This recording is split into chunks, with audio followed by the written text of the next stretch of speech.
નમસ્કાર વિદ્યાર્થી મિત્રો, લાસ્ટ લેક્ચરમાં આપણે પારિમાણિક સૂત્ર કઈ રીતે બનાવવા એ વિશેનો અભ્યાસ કર્યો હતો અને તેમાં જ આપણે જોયું હતું કે પરિમાણ કોને કહેવાય, પારિમાણિક સૂત્ર કોને કહેવાય અને પારિમાણિક સમીકરણ કોને કહેવાય। ચાલો આજે આપણે આગળ વધીએ તો કે પારિમાણિક જે વિશ્લેષણ જે કરીએ છીએ એના ઉપયોગ શું।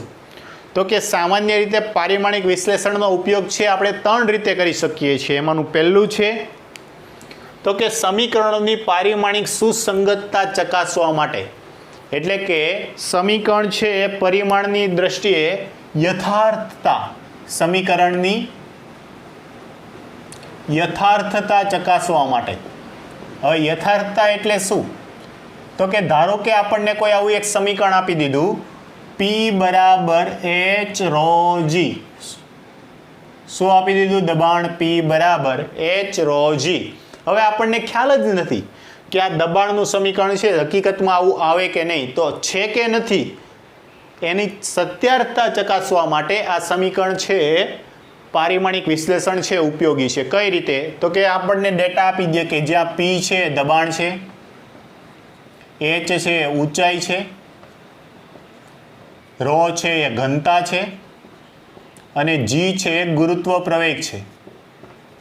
હવે આ સમીકરણની બંને બાજુ ડાબી અને જમણી બાજુ આપણે પરિમાણ છે સરખાવવાના। જો બંને સાચા આવે છે તો આ સમીકરણ છે પારિમાણિક દ્રષ્ટિએ યથાર્થ છે એવું કહેવાય। બીજો ઉપયોગ, બે એકમ પદ્ધતિ વચ્ચે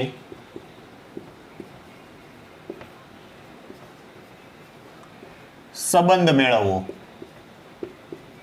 બે એકમ પદ્ધતિ વચ્ચે સંબંધ મેળવવો એટલે ધારો કે અમને કોઈ રાશિ છે આપણને MKS માં આપી દે ને ત્યાં એમનું મૂલ્ય છે કંઈક આપણને આપી દીધું હોય તો CGS માં આનું મૂલ્ય છે કેવું થાય છે એ છે આપણે મેળવી શકીએ છીએ। એટલે આ છે બે એકમ પદ્ધતિ વચ્ચે સંબંધ મેળવવો। ઉદાહરણ તરીકે આપણને એમ કીધું હોય કે 1 ન્યૂટન, તો 1 ન્યૂટન છે એ બળનો એકમ છે અને એ કઈ પદ્ધતિમાં છે તો કે MKS માં 1 ન્યૂટન બરાબર ખાલી જગ્યા ડાયન, ડાયન એટલે CGS એકમ છે।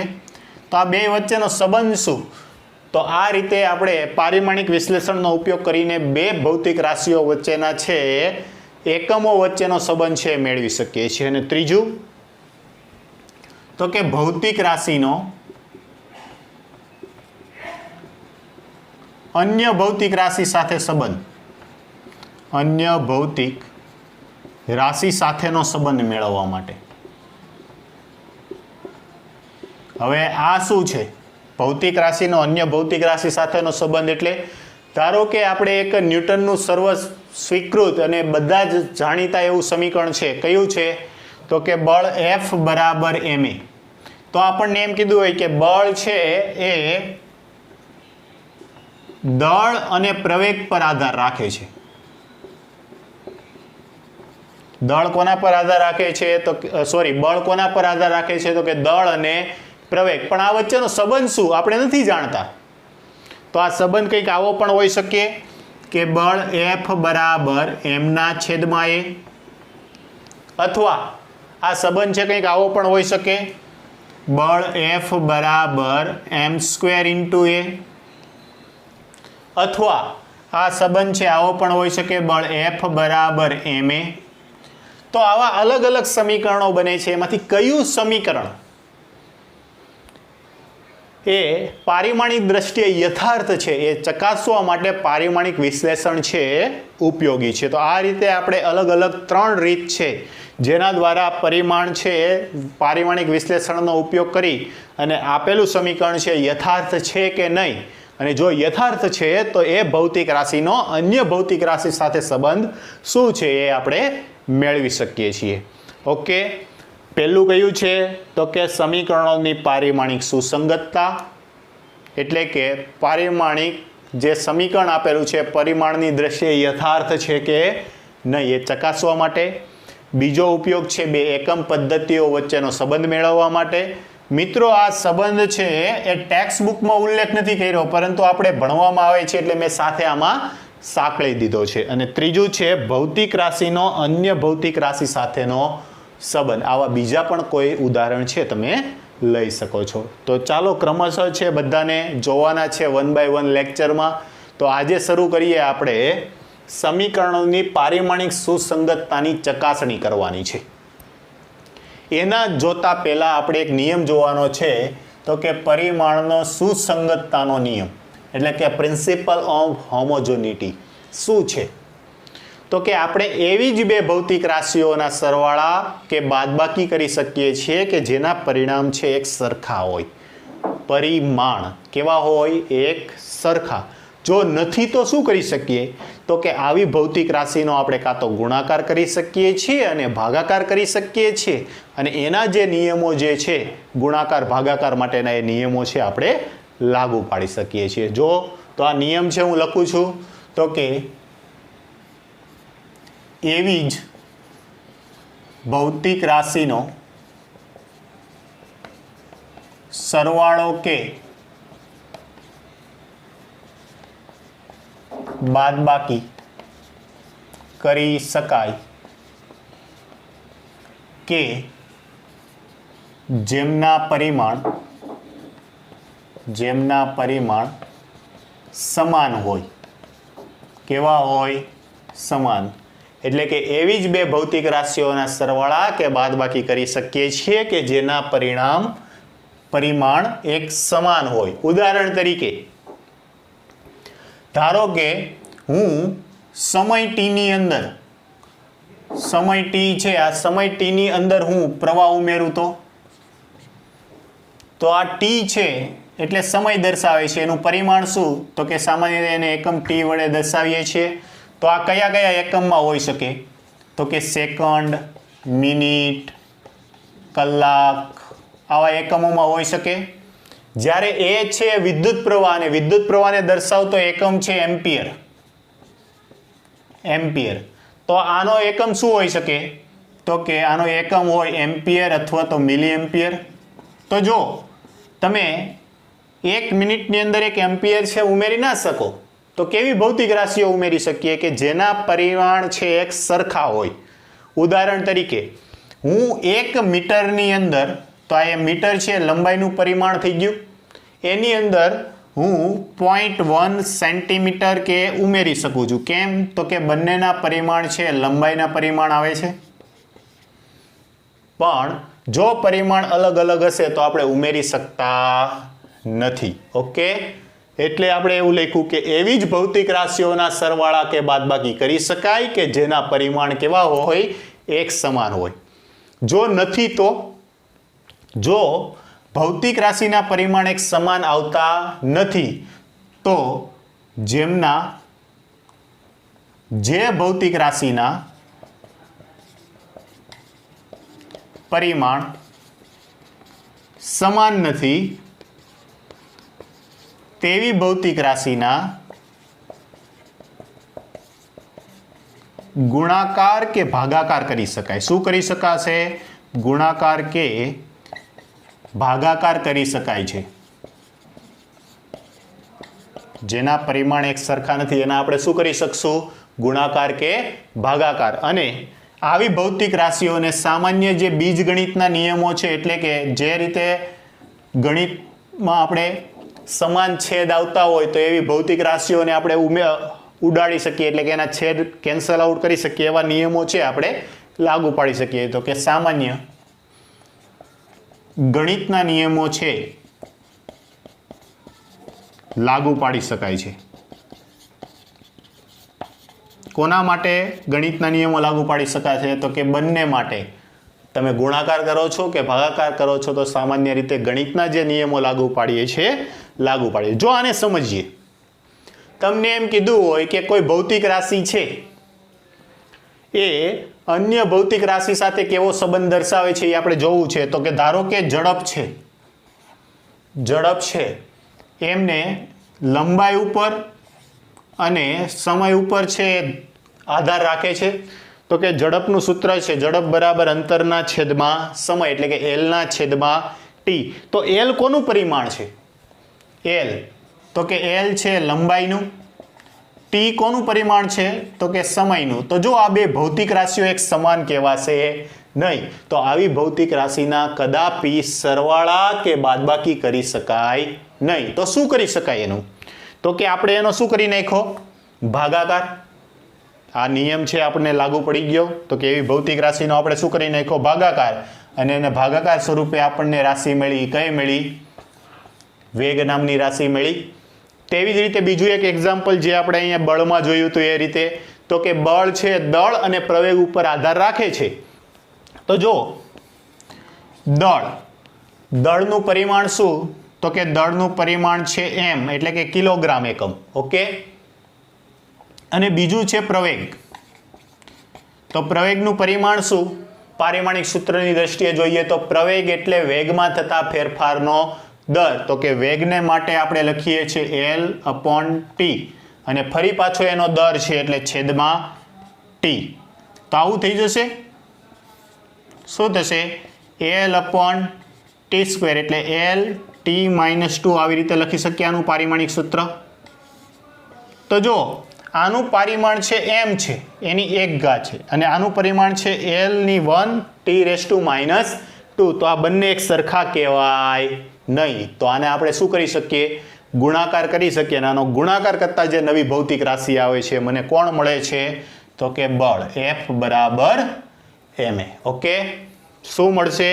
તો કે દળ અને પ્રવેગનો જો આપણે ગુણાકાર કરીએ તો આપણને એક નવી ભૌતિક રાશિ મળશે. એ શું મળશે? F = ma. એટલે આ રીતે કોઈ પણ બે ભૌતિક રાશિ છે એના તો જ સરવાળા કે બાદબાકી થઈ શકે કે જો એના પરિમાણ છે એક સમાન હોય. નથી તો તમે શું કરી શકો છો? તો કે નથી તો એના ગુણાકાર અથવા તો ભાગાકાર છે કરી શકાય છે. અને એના માટે સામાન્ય રીતે ગણિતના જે નિયમો લાગુ પાડીએ છીએ નિયમો આપણે લાગુ પાડી શકીએ છીએ. તો વિદ્યાર્થી મિત્રો, તમને પરિમાણની સુસંગતતાનો નિયમ એટલે કે પ્રિન્સિપલ ઓફ હોમોજેનિટી છે સમજાઈ ગયો હશે. ઓકે. ચાલો હવે આની વધારે પ્રેક્ટિસ કરીએ એ પહેલાં જ બોર્ડ પર જે લખેલું છે ફટાફટ તમે લખી નાખો. ઓકે વિદ્યાર્થી મિત્રો, તો ચાલો હવે આપણે જોઈએ પારિમાણિક સુસંગતતા શું છે માટેના થોડાક એક્ઝામ્પલ. હવે અહીંયા જે મેં તમને ઉદાહરણ 15 અને 16 આપેલા છે, પહેલાં જ થોડાક બીજા પ્રશ્નો છે એ પ્રેક્ટિસના ભાગરૂપે છે આપણે સોલ્વ કરી લઈએ. ચાલો તો જોઈએ. ધારો કે તમને એક સમીકરણ છે કંઈક આવું આપે છે. સમીકરણ કંઈક આવું આપે કે એક પદાર્થની અચળ પ્રવેગી ગતિનું સમીકરણ તમે કંઈક ભણીને આવ્યા છો. D = V0T + ½ આવું એક સમીકરણ આપ્યું. ઓકે. આ સમીકરણ આપેલું છે. એમાં કઈ કઈ ભૌતિક રાશિ શું રોલ ભજવે છે એ તમને કહી દે કે જ્યાં D =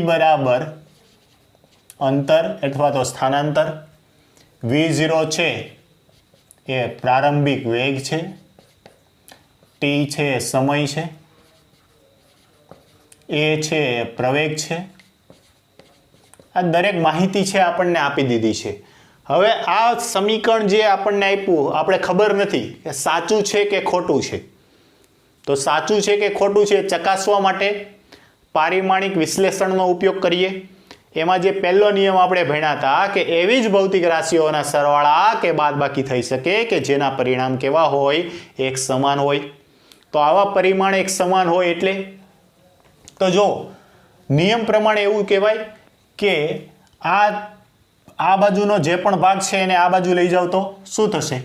આ સોલ્યુશન આપણે ચાલુ કરી દીધું. D = D, આ V0T પ્લસ છે, આ બાજુ આવે તો માઇનસ. તેવી રીતે આ પદ -1/2 AT² = 0. ઓકે. જો ડાયરેક્ટ સમજાઈ જાય છે તો વેલ એન્ડ ગુડ કે આ બધું જ એક સાથે છે તો આ સરવાળા બાદબાકીના ફોર્મમાં જ આપેલું છે. પણ નથી સમજાતું તો શું કરો? આને પકડીને એક સાઈડ કરી નાખો. બેમાંથી કોઈ પણ રીત છે તમે ઉપયોગ કરી શકો છો. હવે શું કરવાનું છે તમારે? તો નિયમ પહેલો એવું કહેતો હતો કે એના જ સરવાળા બાદબાકી થઈ શકે જેના પરિમાણ કેવા હોય? એક સમાન હોય. તો તમે એમ કહી શકો કે D નું પરિમાણ બરાબર V0T નું પરિમાણ બરાબર ½ AT² નું પરિમાણ. જોઈએ સાચું છે કે નહીં. ઓકે. 1 by 1 સ્ટેપ લેતા જઈએ. તો કે જો D નું પરિમાણ ડી નું પરિમાણ શું આવશે? તો કે ડી છે એ અંતર છે એટલે કે લંબાઈ છે, અને લંબાઈનું પરિમાણ શું આવશે? એલ. ઓકે, ચાલો પછી જોઈએ બીજું પદ, V0t નું પરિમાણ. તો જો આમાં બે ભૌતિક રાશિઓ છે, એના પરિમાણ સાથે આપણે ડીલ કરવાની છે. એક છે V0 અને બીજું છે t. ઓકે, તો ચાલો V0 એટલે વેગ છે, અને વેગનું પરિમાણ શું? પારિમાણિક સૂત્ર છે, આપણે ભણીને આવ્યા વેગનું પારિમાણિક સૂત્ર. તો કે વેગ બરાબર અંતરના છેદમાં સમય, અંતરને l વડે દર્શાવાય, સમયને t વડે દર્શાવાય. t ક્યાં આવશે? છેદમાં, છેદમાંથી ઉપર લઈ જવો હોય તો પાવર -1. ઓકે, થોડાક છે લેટર મોટા કરું છું તો આવું થશે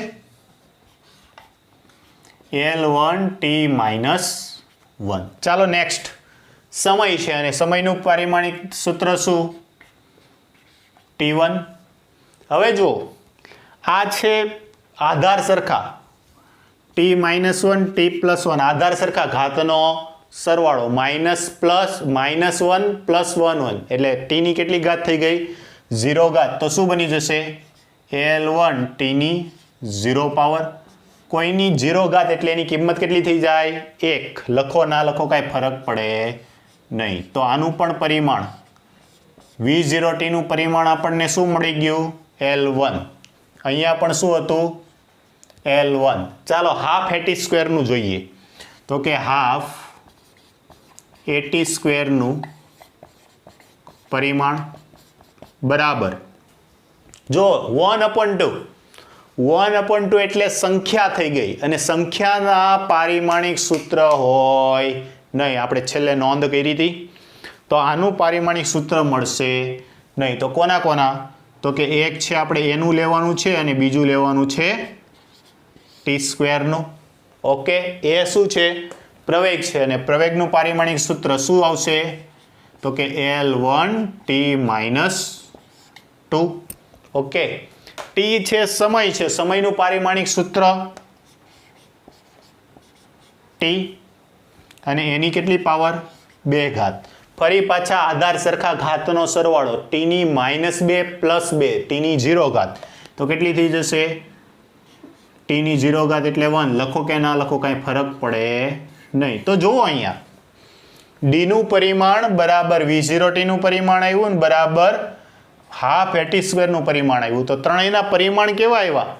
એક સમાન. તો તમે એમ કહી શકો કે આ સમીકરણ છે એ પારિમાણિક દ્રષ્ટિએ કેવું છે? યથાર્થ છે, એટલે કે સાચું છે. ઓકે, સમજાઈ ગયું? ફરી એકવાર, જે સૂત્ર આપેલું છે જો એમાં સરવાળા અથવા તો બાદબાકીનો નિયમ લાગુ પડે તો શું આપણે કહી શકીએ કે સમાન પરિમાણ ધરાવતી ભૌતિક રાશિના જ સરવાળા બાદબાકી થઈ શકે.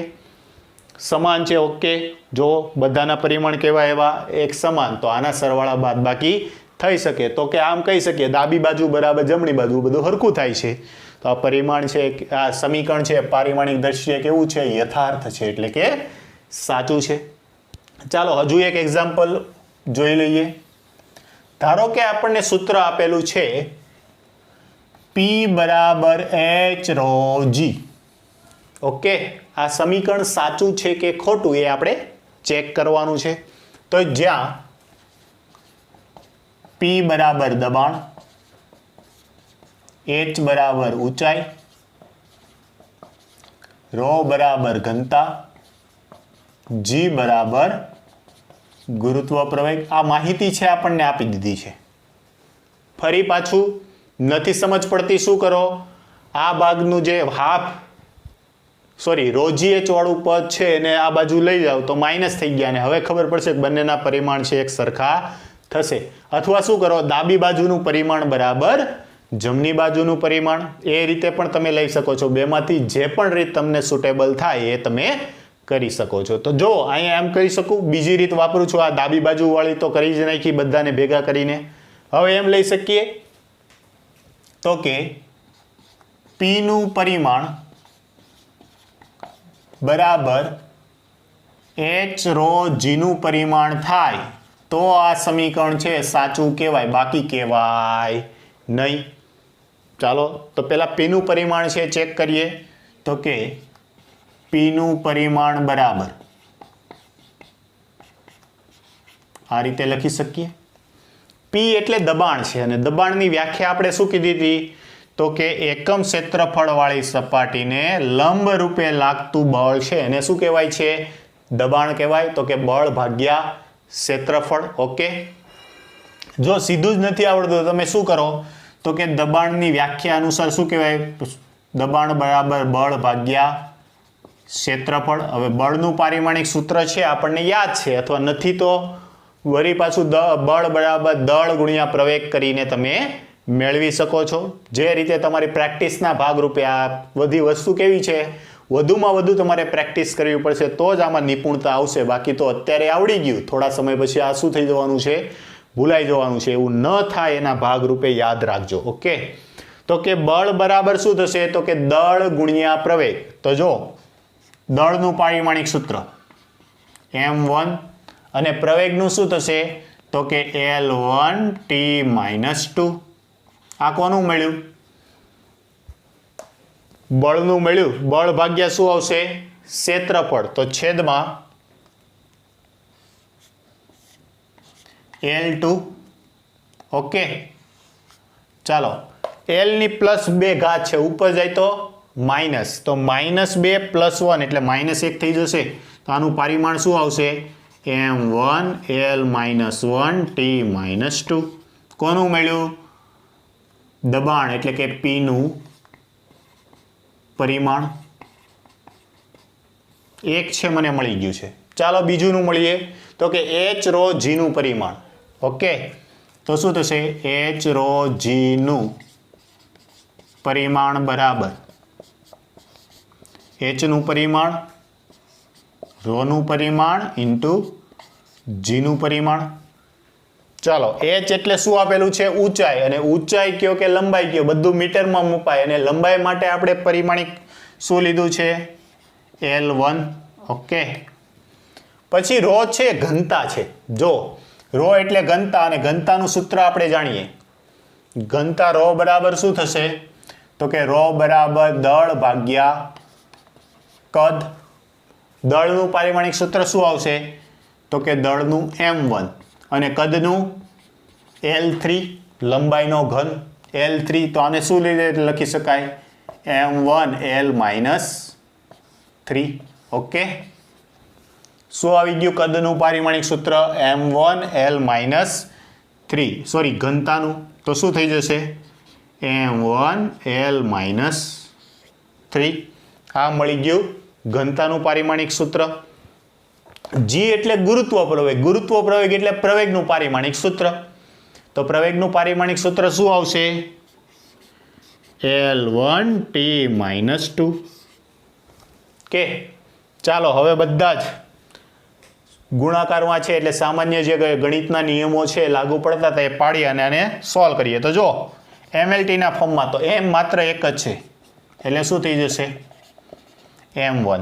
પછી જો અહીંયા L એક વાર, L બે વાર, L ની 1 + 1, L ની 2 ઘાત, 2 ઘાતમાંથી 3 ઘાત જાય તો L ની -1 ઘાત થાય. સમજાય છે? ના સમજાય તો શું કરો તમે? તો કે 1 + 1 2 - 3.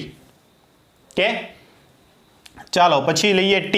તો t ની કેટલી ઘાત છે? -2 ઘાત. હવે જો શું થઈ જશે?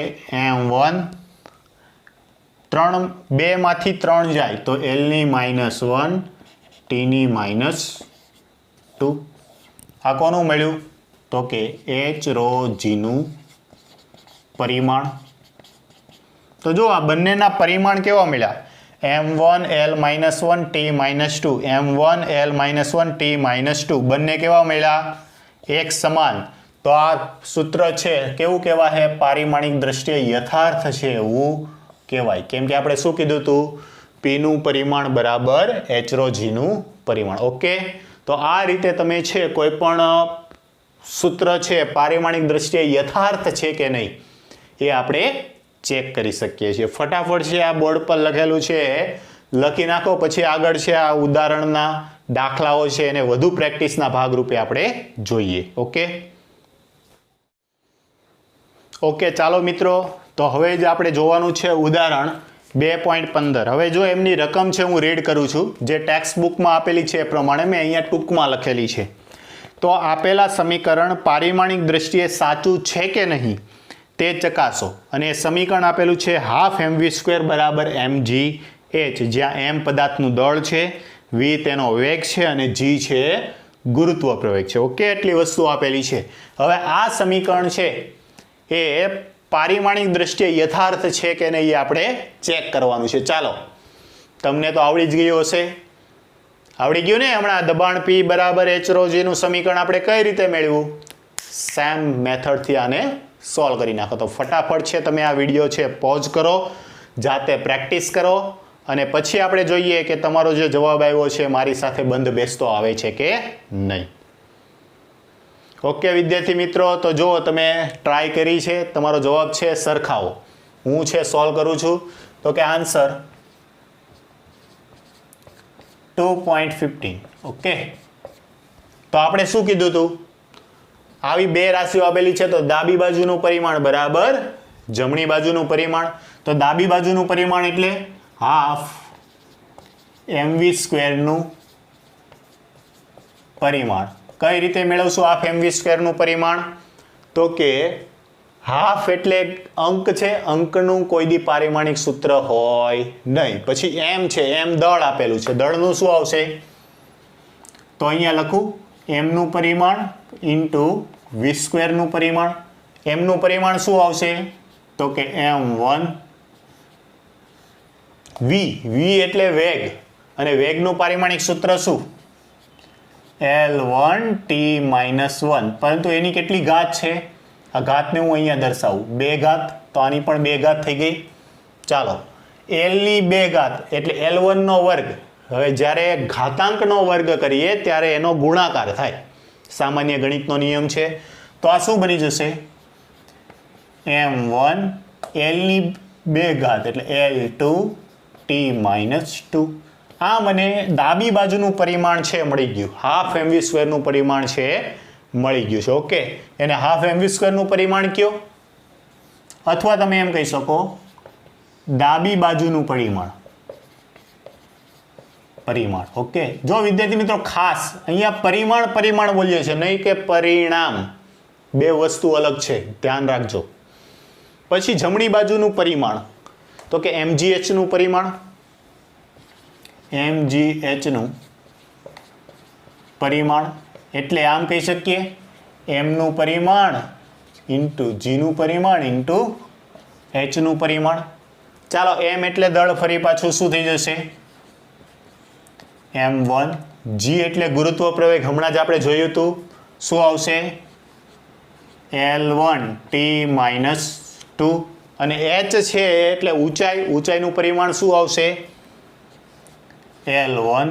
તો શું થઈ જશે? જો આધાર સરખા તો એનો સરવાળો. તો અહીંયા પહેલાં તો m1 આપેલું છે, L ની 1 + 1 L2 અને t-2. તો જો ડાબી બાજુનું પરિમાણ બરાબર જમણી બાજુનું પરિમાણ.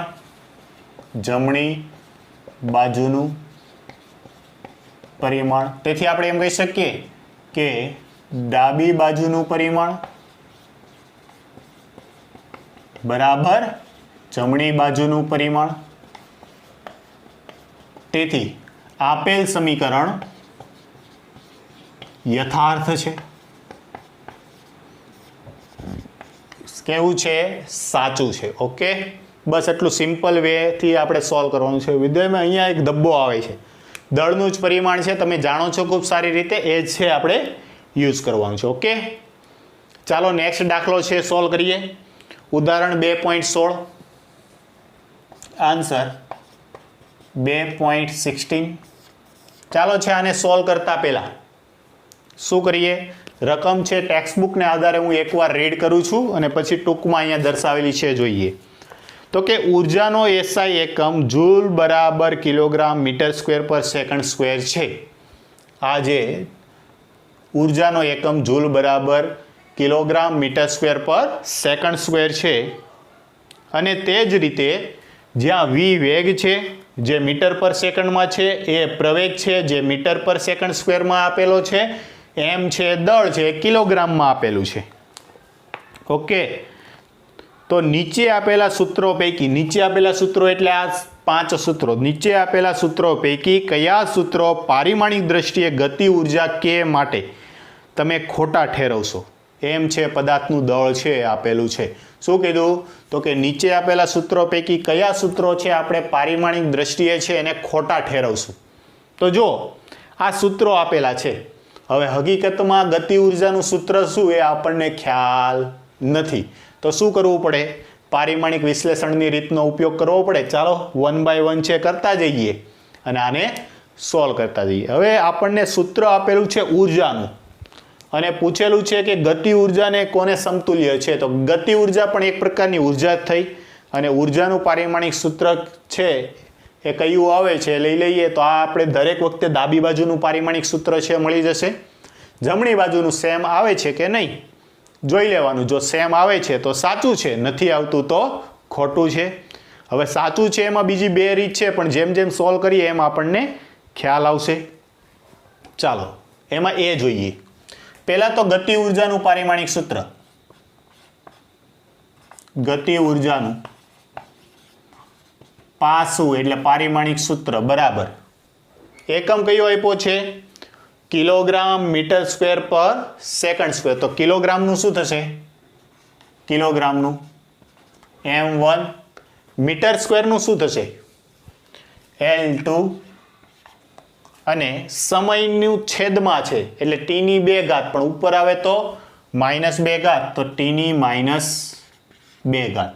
આ મને કોનું પારિમાણિક સૂત્ર મળી ગયું?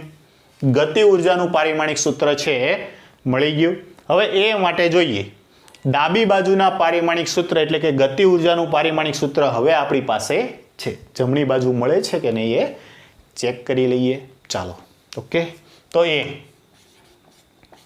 આમ કહી શકું કે કાઇનેટિક એનર્જીનું પાસું બરાબર કોનું? તો કે m² × v²v³. હવે આને બ્રેકેટમાં લખી નાખીએ એટલે એના પારિમાણિક સૂત્ર સાથે જ આપણે ડીલ કરીએ છીએ, એટલે કે એના પરિમાણ સાથે ડીલ કરીએ છીએ.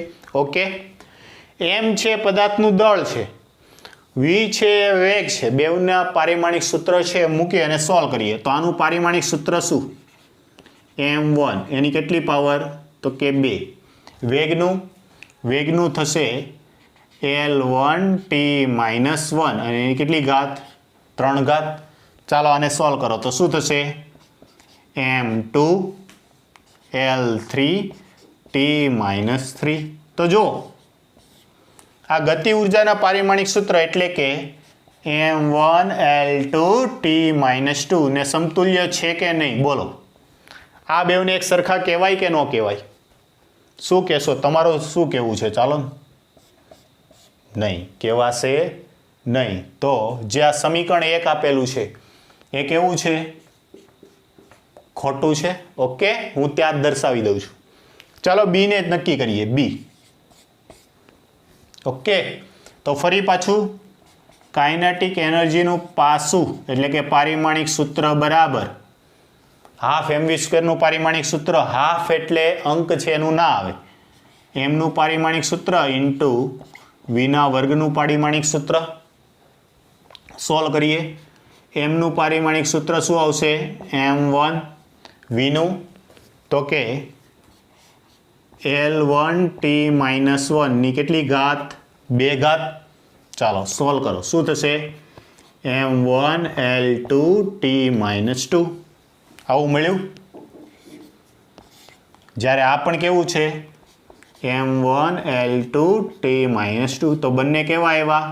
એક સરખા આવ્યા. તો આ સમીકરણ છે કેવું છે? સાચું છે. ઓકે, તો અહીંયા લખી નાખો સાચું છે.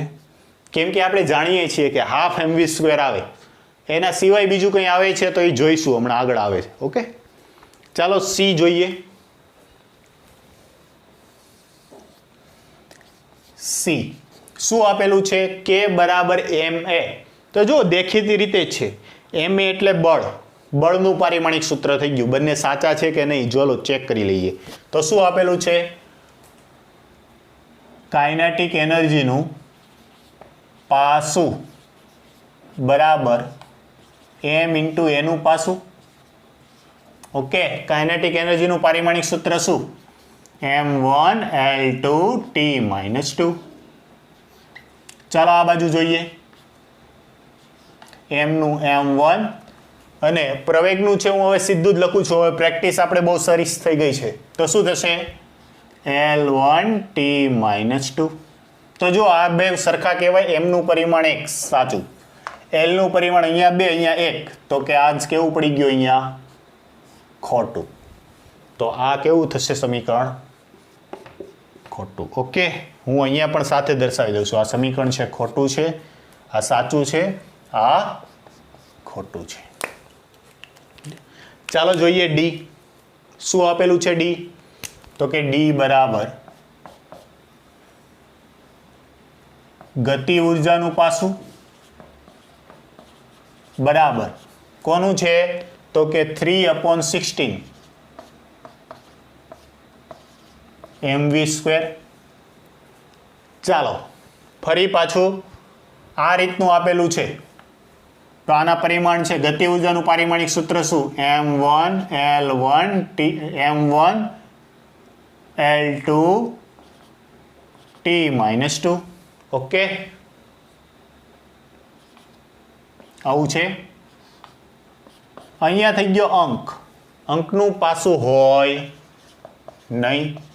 ઓકે, તો એમનું શું થશે m1. જો તો આ mv² અને mv² નું સેમ અહીંયા મેળવ્યું હતું આપણે. mv² નું શું આવ્યું હતું? તો કે m1l2 t-2. તો જો આ બંને એકબીજા સાથે કેવા આવ્યા? બંધ બેસતા આવ્યા, એટલે કે સાચા છે. આનું પણ પારિમાણિક સૂત્ર m1l2 t-2 આવ્યું અને આમનું પણ શું આવ્યું m1l2 t-2. તો બંને કેવા છે?